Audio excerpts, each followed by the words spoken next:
네, 안녕하세요. 석학들의 릴레이 인문학 특강 TV 명륜대학입니다. 오늘은 상영으로 만나보는 서예. 그리고 저희 오늘의 선생님은요. 성균관대를 초빙 교수로 역임하시고 서예가이자 정각가이신 청운 김영배 선생님이십니다. 한번 모셔보도록 하겠습니다. 안녕하세요. 오늘은 이 서예에 대해서 상형으로 보는 서예를 설명하겠습니다. 처음에 서예라는 것은 이 생활 속에 항상 있었지만 우리가 이제 그 직접 이 종이나 이런 나무에 직접 붓이나 칼로서 새겨서 이루는 것을 서예라 할 수 있겠습니다. 서예는 이 마음을 형태로 표현하는 것인데요. 그래서 한나라시기 양홍이라는 사람은 서는 바로 심화야라 해서 마음의 그림이다라고 했습니다. 그래서 우리가 누에에 비유한다면은 누에가 그 처음에 뽕을 먹고 배 속에서는 액체로 있지만 밖으로 나오면은 공기와 접하면서 이 실을 뿜어냅니다. 그와 같이 우리가 서예는 종이에 먹으로서 이렇게 글씨를 쓰면은 형태로 드러나는 것을 서예라고 할 수 있습니다. 네, 그렇다면 선생님 오늘 강의의 제목과 같게 서예를 상형으로 만나볼 건데요. 처음부터 한문 서예의 종류 한번 소개 부탁드릴게요. 네, 다음 이 한문 서예의 종류는 다섯 가지로 말할 수 있겠습니다. 이 전서, 예서, 해서, 행서, 초서 이렇게 돼 있는데요. 현재에 와서는 전서, 예서, 초서가 먼저입니다. 그래서 목관이라든지 이런 자료에 예서의 자료에 보면은 줄여서 쓰는 글자가 있기 때문에 초서를 앞으로 빼는 시대입니다. 요새는.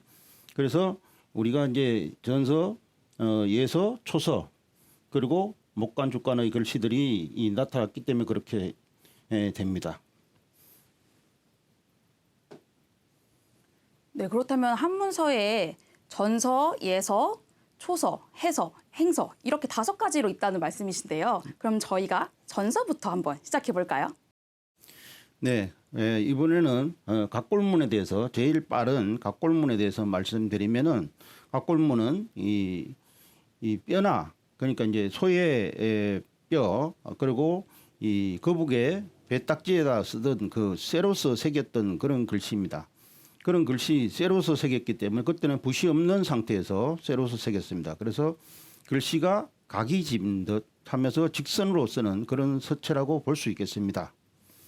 이거는 이제 그 기수로 나누어서 이제 가볍고 굵고에 따라서 조금씩 다르긴 하지만 시대에 따라서 좀 다릅니다. 각골문은 왕의영이라는 사람이 발견했습니다.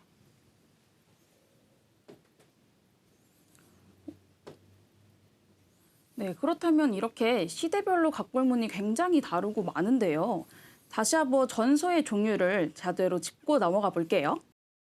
예, 각골문부터 시작한 이 서예의 그 전서의 종류는 이제 전서는 각골문 다음에 그 건문이 나타납니다. 쇠에 준물을 부어서 나타내는 그런 서체라고 할 수 있겠습니다. 그거는 주나라 시기부터 해서 진나라까지 221년도까지 BC 221년도까지 쓰이던 서체이고 221년도 이후부터 진나라에서는 소전이라는 서체가 쓰였습니다.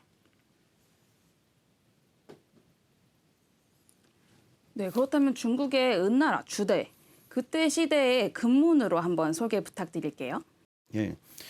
금문은 청동기에 이제 준물을 부어서 나타나는 글씨라 해서 종정문이라고도 합니다. 이 종정문은 보통 이제 쇠에 이제 준물을 부어서 했기 때문에 원필에 그 획이 많이 있고 또 글씨의 형태는 들쭉날쭉하기 때문에 길고 짧음, 굵고 가늘음 이런 것들을 다 조화를 이루고 있습니다.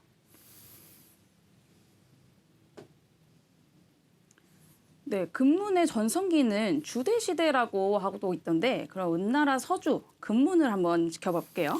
예, 은나라의 금문을 보면은 거의 이렇게 그림 형태로 나타나는 것입니다. 그리고 거의 이제 상형에 가까운 그런 형태로 나타나고 또 아자 문양이라 해서 이 아자 문양 안에다가 이 그림을 그려 넣는 그런 정도의 이 서체가 나타나고 저쪽에 있는 그 산시반 같은 경우는 둥글둥글한 그런 서체라고 볼 수 있겠습니다. 정말 그림과 같아요. 그렇죠? 그 문은 이렇게 종류가 여러 가지 형태로 나타나고 일반인이 볼 때는 거의 비슷하긴 하지만 초창기로 갈수록 조금 이렇게 하늘천이면은 사람 위에 머리가 달린 같이 하늘이 둥글기 때문에 그 머리처럼 이렇게 표현을 해놨습니다.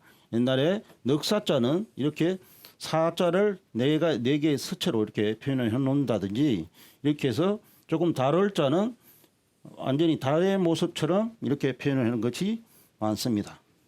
실제 모습과 거의 흡사한 게 상형 문자로 저희 이제 현대에 이르러서 서예가 되고 있죠. 네, 그 진나라의 전서 한번 볼게요. 네, 진나라 때는 바로 이사라는 사람이 이 천하통일 시황제가 천하를 통일을 하면서 이 BC 221년도입니다. 육국의 문자 진초 연제 한의조라는 나라에서 쓰이던 육국 문자를 하나로 통일하면서 이 소전이 탄생했습니다. 이 소전이 탄생한 것은 이런 이 낭야대각서라든지 또 태상각석이라든지 이런 것들 서체인데 이게 이사가 썼다고 합니다. 네, 그렇다면 이번엔 전서에서 예서로 한번 넘어가 볼게요. 예서는 한나라 시기 보통 한나라 그 서한 시기는 보통 이 목간 종이가 없던 시절에 나무를 이렇게 켜갖고 이 나무에다 글씨를 쓰는 목간이 있고 주간이라고 해서 대나무에다가 켜서 거기다 글씨를 써내려가는 것을 말합니다. 목간과 주간을 얘기하는데요. 그거는 이제 그 보통 서한 시기에 많이 써 있고 동한 시기는 AD로 넘어가는데 AD에는 보통 비문이라든지 이런 데 많이 써 있지만 이걸 8분이라 하면서 예서는 잠두안미라고 하는 것은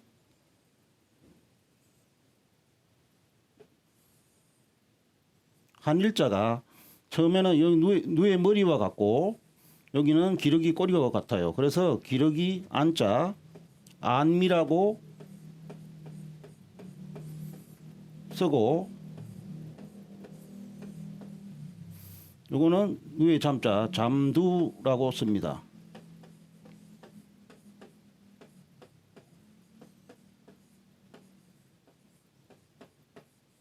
그래서 누의 머리와 같이 생긴 이렇게 예서는 납작하게 생겨서 이 형태가 글씨가 조금 납작한 형태를 취하고 있습니다. 그래서 이 전서는 획이 많은 그런 획이 많지만 그 획을 줄여서 만든 것이 예서인데 예서는 정막이라는 사람이 처음 만들었습니다. 정막은 관리들의 이제 그 옥살이하는 관리들이 기록할 때 조금 빨리 기록하고 명확하게 기록하기 위해서 예서를 만들었는데 획을 많던 획을 줄여서 이렇게 만들고 쉽게 쓰기 위해서 예서를 만들어냈습니다. 그 예서의 종류들은 처음에 이제 우리가 보통 임서하는 유들은 예기비라든지 얼령비라든지 또 이 장천비라든지 이런 것들은 다 150년 AD 150년 정도에 나온 것들이 많습니다. 아까 얘기했듯이 목간에다 쓴 거 이런 것들은 BC 시기에 나온 것이고요. 지금 현재 화산묘비라든지 희평석경이라든지 이 한인명이라든지 이런 것들은 다 그 시기에 나왔습니다. 네, 비석에라고 계속 말씀을 해주셨는데 비석에 새겨진 예서의 형태를 한번 지켜보겠습니다. 네, 비라고 하는 것은 보통 그 우리가 밖으로 나와 있는 그런 그 묘에 밖에 나서 이게 서 있는 상태를 비석이라고 할 수 있겠습니다. 그리고 묘에 함께 묻었던 것을 묘지명이라고 합니다. 그러니까 이제 보통 밖으로 나와 있는 그 글씨체들은 보통 풍화작용에 의해서 많이 깨져갖고 잘 모르는 경우도 많습니다. 하지만 묘지명이라고 하는 것은 묘 그 안에 흙 안에 묻혀 있다 보니까 그냥 아직까지 잘 보존이 돼 있는 것들이 많습니다. 그래서 우리가 그 초창기의 예서들은 획이 그냥 파책이 이렇게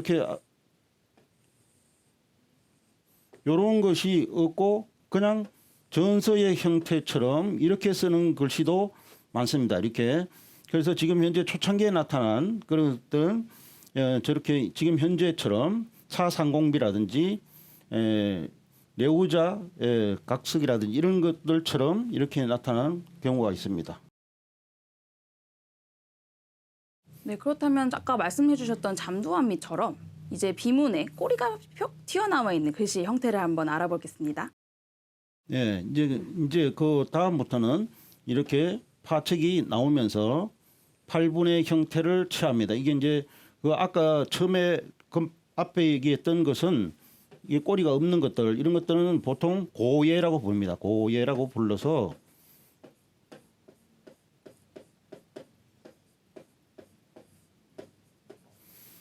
보통 고예라 부르고 요거는 이제 8분 내지는 진짜 예서가 된 겁니다. 여기에서 보면은 양예표기라든지 이런 것들은 지금 이제 파책이 조금 생성된 상태고 그리고 글자의 이 사이가 뚝 떨어져 있는데도 이 어울림 듯한 그렇게 쓴 글씨들입니다. 네, 한나라 예서에 삼송이라고 불리는 서체들을 한번 알아볼게요. 예, 그 한나라 시기에 이 세 개의 송이 있는데요. 서엽송과 북악송 또 이 성문송 이렇게 있습니다. 이 서체들은 보통 이제 부드러움을 강조합니다. 이 획이 약간 이렇게 부드럽게 좀 나가는 그런 형태를 취하고 있고 이제 서엽송은 조금 덜 하긴 한데요. 또 이 북악송은 조금 통통한 그런 획을 걷고 있습니다. 또 다른 비문도 한번 봐볼게요. 예, 그 한나라 시기에 예서는 여러 가지 형태가 아주 많지만 이제 파책이 완벽하게 이렇게 나오는 이 비들이 나타나고 있습니다. 네, 예서에서 처음에 말씀해 주셨던 것처럼 초서로 변경되거나 나타난다고 하셨죠. 초서를 한번 알아보도록 하겠습니다. 예, 초서는 이제 뭐 여러 가지가 많지만 우리가 이제 유명한 우리가 이제 서성이라고 여기는 왕희지가 있습니다. 왕희지의 글씨를 보면은 이 초서에 있어서도 이렇게 이어지는 듯한 그런 획을 갖다가 이어나가는 이렇게 그런 서체를 많이 구사하고 있고 또 이 떨어뜨려서 하는 경우도 있지만 그리고 회소라는 이 사람은 이 글씨를 가늘게 쓰면서 이어서는 그런 획을 구사하고 있습니다. 우측에 있는 이런 이 초선대 이제 이거는 아까 얘기했던 목간에 나타나는 이 줄여서 이 장자 같으면은 이렇게 쓰고 획을 원래는 이렇게 써야 되지만 이렇게 줄여서 쓰는 경우가 있습니다. 요게 벌써 이 서한시기도 나타나기 때문에 이래서 초서를 앞에다 두는 것입니다. 그렇다면 이젠 그 다음에 한국의 궁서체와 비슷하다고 생각할 수 있는 해서 한번 알아볼까요? 예, 해서는 해나무 해자를 쓰는데 우리가 보통 해서는 공자묘 옆에 이게 해나무를 심었다고 해요. 그래서 이 공자의 십철에 나무를 심었는데 이 자공이라는 사람이 심었다고 합니다. 그래서 이 공자 육아에서 모범이 된다고 해서 이 모범서라고 볼 수 있겠습니다. 그래서 해서, 정서, 진서라고 합니다. 진자는 참진자, 발을 정자를 씁니다. 그래서 해서는 법칙이 준수하고 모범이 될 만한 그런 표준체라고 할 수 있습니다. 그래서 보통 우리가 이제 옛날에는 이 기록하는 그런 서체로 볼 수 있겠고 또 사경이라든지 이런 데 많이 쓰이고 또 뒤로 와서는 명나라 때 와서는 거의 그 시험 치는데 많이 쓰였습니다. 네, 모범이 되는 해서의 형태를 한번 봐도록 하겠습니다. 예, 해서는 세 가지로 크게 나누면 세 가지로 분류하게 있겠습니다. 처음에는 지금 나타나는 북위 시대에 있는 해서가 있겠고, 당나라 시기에 구양순이 쓴 구양순 해서가 있겠고, 그다음에 당나라 시기 안진경이 쓴 해서가 있겠습니다. 여기에서는 북위 시기와 동진 시기 이럴 때 쓴 그 서체를 보면은 이제 동진 시기에 나타나는 서체는 참보잡이라는 게 있는데, 참보잡이는 이 예서에서 해서로 넘어가는 단계입니다. 그리고 이 유송에 나타난 찬용암비는 참보잡이와 거의 비슷한 형태지만 벌써 찬용암비 시절 오면은 해서의 완벽한 해서의 형태를 갖추고 있습니다. 그리고 종료는 그 전이지만 이 종료는 이 해서의 시조라고 볼 수 있겠습니다. 그렇다면 또 다른 북위 시대의 해설을 만나보도록 하겠습니다. 예, 그 북위 시대에 이제 522년도 AD 522년도 되면은 장맹용비라는 게 있습니다. 장맹용비는 완벽하게 거의 다 이루어진 서체라고 볼 수 있겠습니다. 그래서 저쪽 좌측에 있는 그 서체인데, 장맹용비로 볼 때는 이제 원필과 방필을 다 갖춘 그런 서체라고 볼 수 있겠습니다. 우걸조상기라는 것이 있는데, 우걸조상기는 또 방필로 많이 구사한 서체라고 볼 수 있겠습니다. 글씨가 굉장히 강한 느낌이 많이 나네요. 예, 지금 이제 양나라 시기와 북위 시기의 해설을 보면은 원필로 구성한 것만 세 가지를 이렇게 뽑아 놓은 것입니다. 551년도 정도소의 글씨 논경이라는 그 글자와 또 이 성문명이라는 북위 시기 글씨가 있는데, 성문명의 글씨를 보면은 부들부들하고 조금 이제 바위에 뭔가 뱀이 기어가듯 한 그런 서체라고 볼 수 있겠습니다. 그래서 원필로 많이 구사한 서체라고 볼 수 있겠습니다. 네, 북위 시대를 지나 당나라의 해서 만나보도록 하겠습니다. 예, 당나라 시기 되면은 거의 해서가 완벽하게 이루어진 그런 시기라고 볼 수 있겠습니다. 그래서 당나라 시기에 구양순이라든지 우세남 이렇게 구양순 서체를 보면은 거의 뭐 고칠 게 없고 이제 더 이상은 발전할 수 없는 그런 상태가 되겠습니다. 그리고 우세남도 조금 가늘게 쓰기도 하지만 그래도 상당히 정제되어 있는 그런 서체라고 볼 수 있고, 안진경에 와서도 자기 나름대로의 서체를 개발해서 따로 이 안진경 서체를 만들었습니다. 네, 그러면 이제 한문서의 마지막 행서로 넘어가 보겠습니다. 예, 행서의 종류는 많겠지만 예를 들어서 몇 분만 예를 들고 있습니다. 여기에 있는 미불이라든지 소동파, 이 황상곡의 글씨를 예를 들면 바로 이 송나라의 사대가 하면은 이 황상곡하고 이 세 분이 다 들어갑니다. 그렇기 때문에 이 글씨 서체가 황상곡은 이렇게 활달한 그 서체를 썼고, 또 소동파는 처음에 이제 유가적인 구양수라는 1007년생 구양수라는 사람이 그 문장가인데, 소동파의 서성격입니다. 거기에 의해서 상당히 이 변화를 추구하려고 노력합니다. 그래서 그 뒤로 가서는 미북이라든지 황상곡이 더 변화를 주었다고 볼 수 있겠습니다. 네, 글씨가 서체마다 시대마다 굉장히 많이 다른데 맞나요, 선생님? 네, 그러네요. 서체별로 지금까지 알아봤는데요. 지금 마지막으로 우리가 이제 정각이라는 것은 전혀 모를 수도 있으니까 잠시라도 정각에 대해서 조금 알아보겠습니다.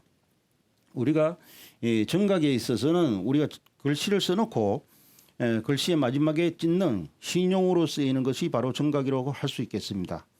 정각 예술은 자기의 이제 마지막 작품을 인정한다는 의미를 갖고 있습니다. 그래서 이 정각의 발전은 명나라 시기부터 시작해서 다음에 차츰 내려와서 청나라에 완벽하게 발전을 하게 됩니다. 이 도장이 나타나는 것, 정각이 나타나는 것은 어느 나라 시기부터 나타납니다. 이 정각은 이 인면에다가 글씨를 써서 뒤집어 써서 새기는 예술을 얘기하겠습니다. 이 정각은 이 인면 예술, 변관 예술, 그리고 인유 예술 이렇게 세 분야로 나눌 수 있겠습니다. 지금 서예를 하기 위해서 아주 중요한 것이 이제 문자학입니다. 문자학은 이 우리가 전서를 쓰더라도 잘 모를 경우 많은데 이 한자가 어떻게 만들어졌을까 하고 그런 고민을 하면서 문자학적인 연구가 있으면은 이 글씨를 쓰는데도 상당히 편리함을 가질 수 있고 또 남한테 설명할 때도 서예로 설명할 때도 편한 점이 많습니다. 그래서 문자학은 꼭 해야 될 것 같습니다. 그래서 문자학을 하려면은 처음에는 이 허신이라는 사람이 이 글자를 만드는 그 글자에 대한 설명을 했는데 바로 이게 이제 그 설문해자라는 책을 만들었습니다. 설문해자에 구천여자가 실려 있는데 그 설문해자 중에서는 부수로서 이 한자의 우두머리라고 할 수 있죠. 그 부수가 540개로 나눌 수 있습니다. 하지만 나중에 차츰 가면서 명나라 시기 가면은 부수를 214개로 줄입니다. 지금 현재 쓰고 있는 것이 부수가 214개로 쓰이고 있습니다. 우리가 이제 그 상형 문자를 이렇게 보다 보면은 이제 허신의 문자의 종류를 이 상형과 지사, 회의, 형성, 전주, 가차로 나눌 수 있습니다. 상형과 이렇게 해서 육수의 원리라고 합니다. 요거는 상형은 그 형태를 본떠서 만든 것이고 지사는 이 상상의 임의의 선을 하나 그어서 이렇게 만든 것이고 이 회의는 말 그대로 뜻을 모아서 뜻끼리 모인 글자를 얘기하고 형성은 형과 성으로 모인 글자를 얘기합니다. 그래서 형과 성 하면은 이 뜻과 음이 모인 글씨라고 할 수 있죠. 이렇게 물이 있다면은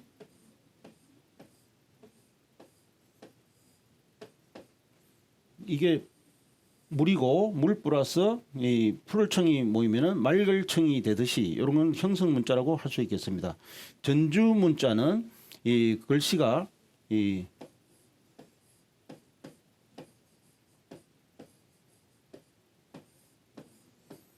절골 락자가 있다면은 요거는 락자로도 쓰이고 다음에 오락할 때 이 오락할 때 이 락자로 쓰이고 다음에 좋아할 요자로도 쓰이고 풍류 악자로 쓰입니다. 이런 것을 얘기합니다.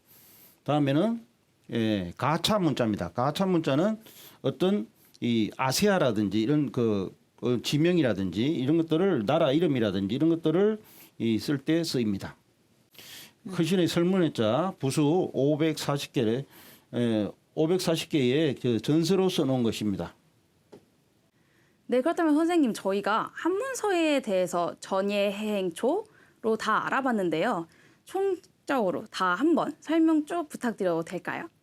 네, 이 한문서에는 처음부터 이제 은나라 시기부터 은나라 각골문 시기부터 각골문은 1400년 BC 1400년부터 1100년 사이에 나온 그 서체라고 할 수 있겠습니다. 그리고 1400년대 그 1100년부터 221년 그 진나라 이전까지에 나타나는 것이 건문이라고 볼 수 있겠습니다.